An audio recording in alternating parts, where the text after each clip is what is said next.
Before the Ranger Creed is recited by a formation of Rangers at any ceremony, you always hear the narrator say this: "Will all Rangers, past and present, please join us as we recite the Ranger Creed." Every Ranger will stand, and as they say those 6 stanzas, they are transformed back to a time when they had the pleasure and the burden of this brotherhood. That feeling is hard to describe. However, it's one that never leaves you. It's a connection that spans the globe and can be reignited when you hear the phrase, "Hey Ranger, what battalion you from?" Amongst this formation, there are Rangers that stand out. They are legends of this elite organization, and when their names are spoken, people instantly have a story and for a moment relive it. Legend of the 75th podcast wants to capture that feeling and those stories. We want to ensure that these legends' triumphs and sacrifices never fade away. So sit back with your favorite adult beverage and listen to stories from the legends of the 75th. Hey, everybody, welcome to another episode of Legends of the 75th. Hey, we're doing a couple new things here. We're actually up on Riverside. We got Corey Kress in the background producing the episode. So we're going to try to do some things while we're recording the episode that we haven't done before to try to kind of make the user experience and everybody out there watching, kind of feel like they're part of the episode. But I have the absolute honor to sit down with Sergeant First Class retired Eddie Chavez. If you don't know Eddie, he served first in the Navy, and we'll get into that whole story, and we'll talk about, what prompted him to do that. Spoiler alert, had something to do with being underwater as a SEAL. Then he went on to serve as a JTAC in the 75th after a long road, and we'll dive into that. He did a total of 10 deployments, serving from 1999 to 2013. He served in RHQ 275 and then also 375 as a contractor. And after his time in service, he went on to do executive protection for some high-name celebrities. We won't talk about the celebrities' names, but we will talk about the experience. So anyway, Eddie, it's an absolute honor to have you on. You are also the first JTAC we've had on Legends of the 75th. So congratulations, and it's an honor to sit down with you, brother. How you doing? Good, man. Good. It's kind of weird whenever we do stuff like this because we're not used to talking about ourselves. And especially when, like you said, we walk amongst giants, man. And no matter how good you might accomplish or things you might do, there's always that guy behind you that if you go down, he's going to be able to do the same thing. So it's humbling. Yeah. Well, I think that's part of the magic of the 75th is we always have this kind of imposter syndrome, while we're there, and it makes us strive to get better and to be better and to compete, Yeah, definitely. And as we go on and kind of talk about my journey in the regiment, it'll kind of explain it'll explain the difference of what I experienced prior to and then what I experienced once I was there. Well, let's dive into it. Why did you want to join the military, and what did that route look like? Okay, so ever since I was young, I was born in '74. I'm 50 years old. For those who don't know, but you're looking pretty good for 50 years old, my friend. I don't feel like it. I'm telling you, I feel all of the 50. Yeah, well, it's not the age, it's the miles. Is that how that saying goes? Yeah. But when I was little, I saw a movie called First Blood. And, my hero was my grandfather. He fought in the Korean War. And I was like, you know what? I want to be in special ops. As a little kid, my mom thought I would grow out of it. So then I was like, I want to take martial arts. Because in the movies, the Chuck Norris movies, the Missing in Action, you can't win a war without, spin kicking somebody. So I figured you got to take karate, martial arts, right? So I literally devoted my whole life to that. My family were hunters, so that's where I got my shooting and, all my working in the mountains and stuff like that. So what was the martial art that you focused on? Well, I started in Taekwondo. Okay. And then from there, I kind of did the Bruce Lee thing, because back then, UFC did not come around until I want to say my sophomore year in high school, maybe junior year. So, I went there to Taekwondo, like I said, it was my backbone of everything that I did. And then from there, I just started doing Shotokan, Inchin, Muay Thai, kickboxing. Jiu-jitsu wasn't a thing yet. I didn't catch jiu-jitsu until I got into regiment. But yeah, man, so I would just take a bunch of different things. I was fortunate to be pretty good at it. So I was fighting men black belts when I was young, and I was pretty successful. So there was a time when I was trying to decide, do I want to go compete for the Olympics or do I want to go special operations thing? But I was like, no, I do want to go the special operations route. And but yeah, so I mean that was like I wanted to go special operations, and then the Kevin Costner Bodyguard movie came out, and I was like, you know what? I want to be in special ops, and then when I would get out, I want to be a professional bodyguard. So those were my two dreams, and So you know, movies drove your life a lot, is what you're telling me here. but dude, yeah, it's like annoyingly enough, yeah. And the reason and what drives me nuts too is because I said the age that Sylvester Stallone stops working out is when I'll stop working out. And he's not making it easy because he's what, 70 and he's still going. I'm like, are you fucking kidding me, bro? Yeah. But yeah, so you know, in the 80s, that's how you grew up, you know. But Yep. you know, it was a good thing because, you know, I was that guy who I'm really loyal and I'm not afraid to get into stuff. So I could have very easily went the other way. So Yeah. luckily, I That's found fair. heroes. So when I was in, I played football in high school, but when everybody else was going to parties, I was in the backyard, you know, hitting the bag and then doing some other, you know, dumb stuff like throwing Chinese stars and stuff. But bottom line is, I was keeping out of trouble because I thought I was going to be, you know, a ninja. And I literally thought at one point I was going to save the world. Really, you couldn't tell me any different. So, but that's how I grew up.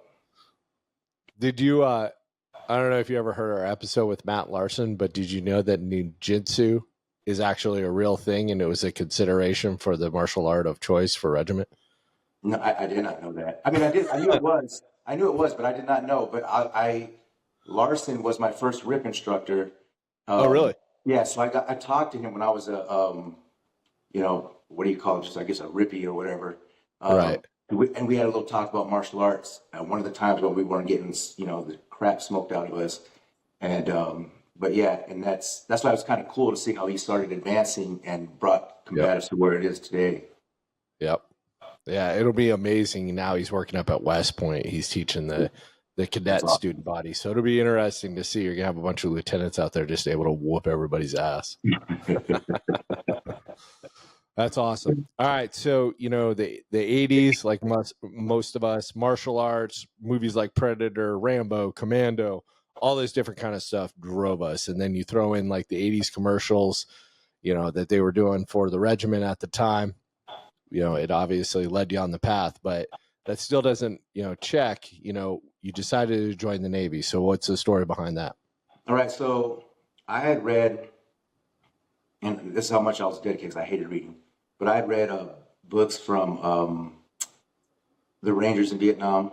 Okay. I read books from Force Recon guys. I read Hatchcock's The Sniper from the Marines.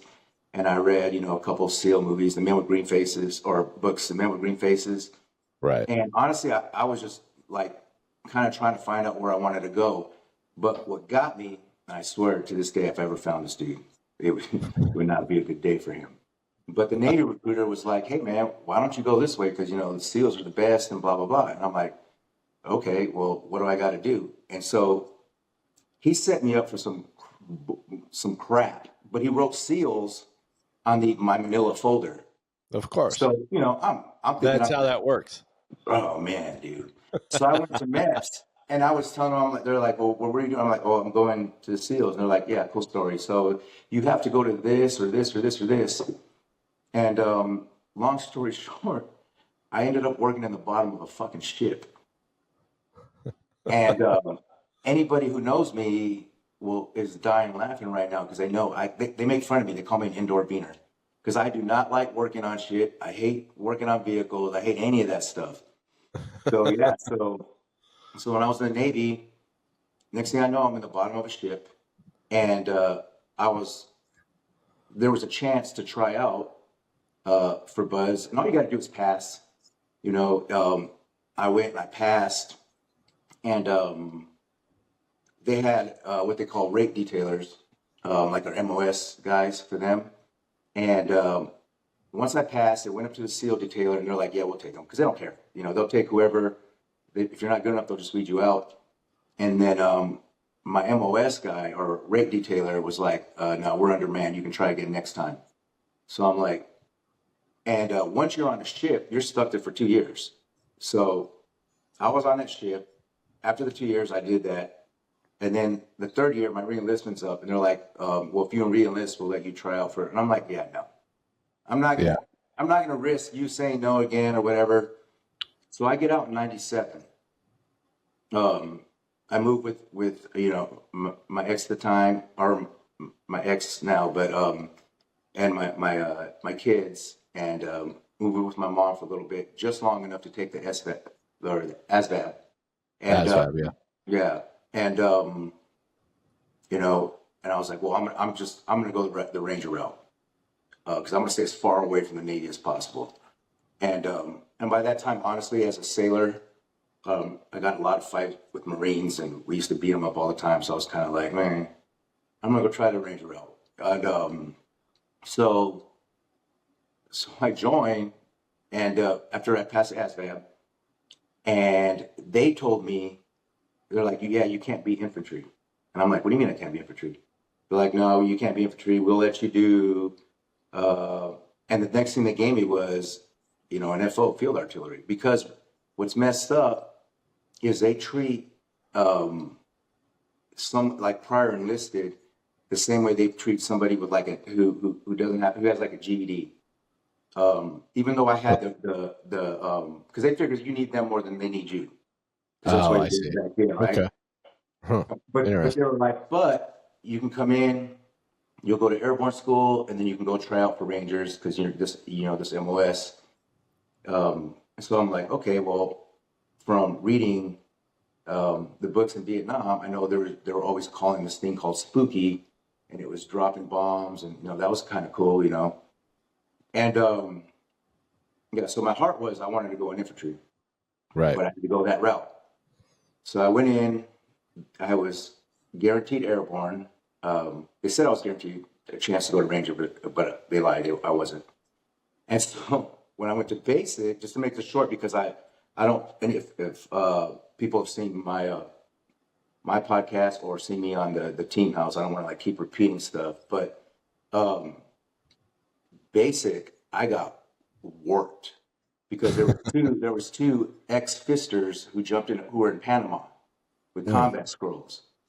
And they, from the second I got there, my last name being Chavez, they called my name. Oh, yeah. yeah. The Young Guns. Chavez. I didn't even think about that. Fucking Young Guns. What another great movie. Every single course I ever went to, that Ranger school, every single course I've ever went to, they go like, "Choppa, here, Smart." And then they're looking like, "Chavez, who the fuck is Chavez?" And I'm like, "Right here, Sergeant." They're like, "Chavez, Chavez. You ever seen Young Guns?" Like, "Roger, Sergeant. You're in charge." And I'm like, "Roger that." So and they're supposed to rotate you in basic training, but they did. They kept me in charge, and they used to I thought they hated me. Yeah. And they would wake me up at 3 a.m.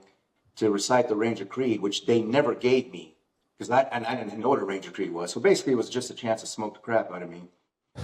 And I remember I'd hear his girlfriend on the phone, and she'd be like, "Leave him alone." And yeah, so they were pretty brutal. And the funny thing is, so I had like a red, like a, what I don't even call it, not a lanyard, but like a the armband things. Yeah, like an armband. There's a name for them, those shoulder lapel things. I know what you're talking about. Yeah. So it was an E7 rank, and that meant I was, in charge. And then you got one for any of the 3 competitions if you won high marksman, high endocycle, and high PT.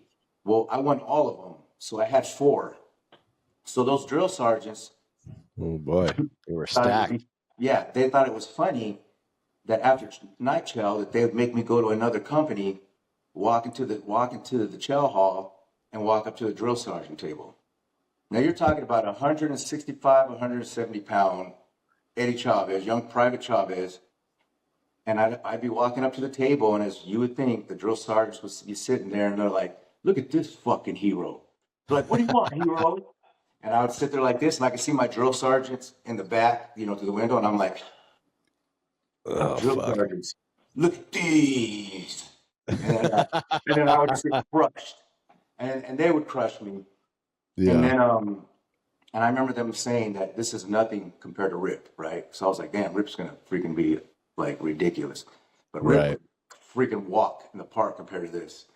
And but yeah, but I did like um, it did pull me from and gave me a perspective on what I was getting into. Yeah. I thought I was in shape when I went to the military, but you're not ready for like No. the running, the front Yeah. back goals, this and that, and yeah. So then, Well, and it's also about the repetitivity of it, that you're just yeah, constantly doing it. It's yeah, different when you're training on your own, and we definitely have a different way of doing it. And then when you come to the regiment, you're just nailed with it, especially in the pipeline. What was so talk about the contrast a little bit, because we do have a lot of people. I got a lot of people that are kind of hitting me up, they're asking about different contracts and different branches and stuff like that. So talk about the difference between being in the Navy, working in the bowels of the ship, and then your first kind of experiences up to this point and being in the regiment. well, as much as I hated what I did in the Navy, it did set me up for success Right. because I'm telling you, those boys, they don't get paid enough because we would work what's called a 6 and 6. And I was on an aircraft carrier at the time. It was called the USS Constellation CB-64. And we called it the USS Neverport because you always were out to sea. You were out to sea to qualify, the cook's out to sea. Then you had to go outside to qualify any of the air wing squadrons that were around. Right. Then you go out to qualify literally every freaking MOS on the ship. So we were always out. And then you do a 2-month thing where there's some combat operation going on in Hawaii, and then you do your Westpac, your 6-month tour, so that they're just rotating out with the other aircraft carriers out there, so we always have our presence. Well, this is what 6 and 6 was. This was oh man, it was horrible. So for 6 hours, I would sit, and I'm not even kidding. I was sitting in a phone booth, waiting for somebody to call me, and then I would hit a button to raise or lower the elevator. And Okay. then, and that's all I did. So I sat there for 6 hours, and then when I was off, my best I feel friend like would, I feel like the elevator could be automated. I don't know, call me yeah, crazy, but okay. yeah, right. And we're down there with this like toxic hydraulic fuel, by the way. And then, so my best friend would relieve me. So then I had to work for 6 hours. So now I had to go do PMCS on whatever they had me doing. And then when that 6 hours is up, I have to go back on watch for 6 hours. So then I go back to watch for 6 hours, switch out with my buddy. And then when that 6 hours was up, then I had my own 6 hours. Well, Holy shit. yeah, if you've ever been on a Navy ship, the Marines on there, because they don't have to really do anything because, I mean, there's nothing for them to do on there. Their job's to fight and do their thing. So they're Right. already all in line for the chow hall. They're in line for the gym. So we would just eat whatever the salad bar stuff had. And then I'd go get in line for the gym. So by the time I went to bed, I was looking at 2 to 3 hours. On top of that, because of RMOS, we were, whether we liked it or not, we were also part of the firefighter team. And so anytime there was a drill or actual fire, that thing rings up and we're in full ensemble and we're, they're either fighting a real fire or rehearsing to fight a real fire. So it would get bad. I remember seeing I think I don't know if it was a chief or a senior chief. And he was up for so long that he thought aliens were in his head. And he started bashing his head against, I don't know if you've ever seen, when you turn the valve, it got kind of like a screw thing behind it. And he was Right. trying to bust his head open to get the freaking alien out. Jesus But Christ. but I'm like, yeah, man, these dudes do not get paid enough. So there was nothing you can put me through that was going to be worse than, because I felt like, and they do, but me personally, because of where my heart was set, I felt like I was not doing anything, and there was no reason why I was doing the stuff. And Yeah. I almost went down a bad road, you know, because we were there in San Diego area, so I spent a lot of time in Tijuana and a lot of time doing dumb stuff. And Yeah. luckily, I never, you know, I was able to get an honorable discharge to where I can transfer over. But yeah, so Yeah. when I was in the Navy I don't know if it's changed because I think you can get contracts to go into to where you get, automatically get a shot to take the test. And I know when you go to your school, they'll have like the guys who are trying to go to buds, and they have like a time where they get together and they work out with you and they train you and they teach you all the swimming and stuff. Right. Um, but yeah, I didn't get that opportunity. I got screwed. But whatever, everything works for a reason. How long And were you doing these 18-hour shifts and 6 hours off? How many months were you doing that? every time we were out, so for the whole 6 months that we were on Shit. Westpac. And then here's the thing: is when we pull in and stop somewhere, when everybody's getting off, because everybody was excited, especially Australia, right? Because you go in Australia, like literally the women would line up, and people would throw their hat, and the women would catch it, and then you know you'd go meet up with that girl or whatever. Well, we never got to do that because a lot of the stuff that would break, we'd have to wait till we pulled in a port to fix. So Oh the shit. first day we're just fixing stuff, and then after that, you know, we still have watch. So you know, you get to spend maybe 1 or 2 days. Like we were not when I was in Australia, 1 or 2 days there. You know, 1 or 2 days in Singapore, or whatever. It was still long enough for me to get in trouble, but you know, it wasn't like everybody thinks. But the other people in the Navy, like the guys who worked on the aircraft, pretty much everybody else was 12 and 12. Right. It's just those poor guys in the bottom who were 6 and 6. That's And fucking miserable, dude. yeah, it was Holy horrible. shit. And then, but yeah, so because of that, and because of the way I grew up, because you know I grew up, you know, I wasn't I wasn't babied as a kid. I'll put you that way. My mom was pretty tough, and Right. so between the two of them, that, and then, you know, I had a pretty good basic training, man. It just kind of set me for a path that I needed. And so when I went to basic training, some Rangers came in. It's the first time I've seen Rangers because even Hmm. though I was going Rangers and I know it was what I wanted to do, I thought it was still like a LURS thing. I thought you supported the 82nd or you supported, you know, you were like a reconners team. You And were advanced. You yeah, know, like yeah, yeah, advanced recon and stuff like that. Yeah, yeah, yeah, I gotcha. yeah. So like, yeah, just yeah. But and then all of a sudden these guys come in with black berets, which by the way, black berets were sexy as hell back in the day. And That was a fact. yeah, and so they were like, yeah, you know, they kept us back, you know, the FOs and stuff like that, and they were like, hey, you know, there's an opportunity to go to Rangers. Do you want to volunteer? And then we signed up. So then Yeah. after airborne school, we were going to go to RIP. So I was like, cool. So get out of that, go to airborne school, and then when I get to airborne school, they screwed. They didn't set my orders to go to RIP, so they sent me to go to the 82nd, Mm. and I was like, yeah, no.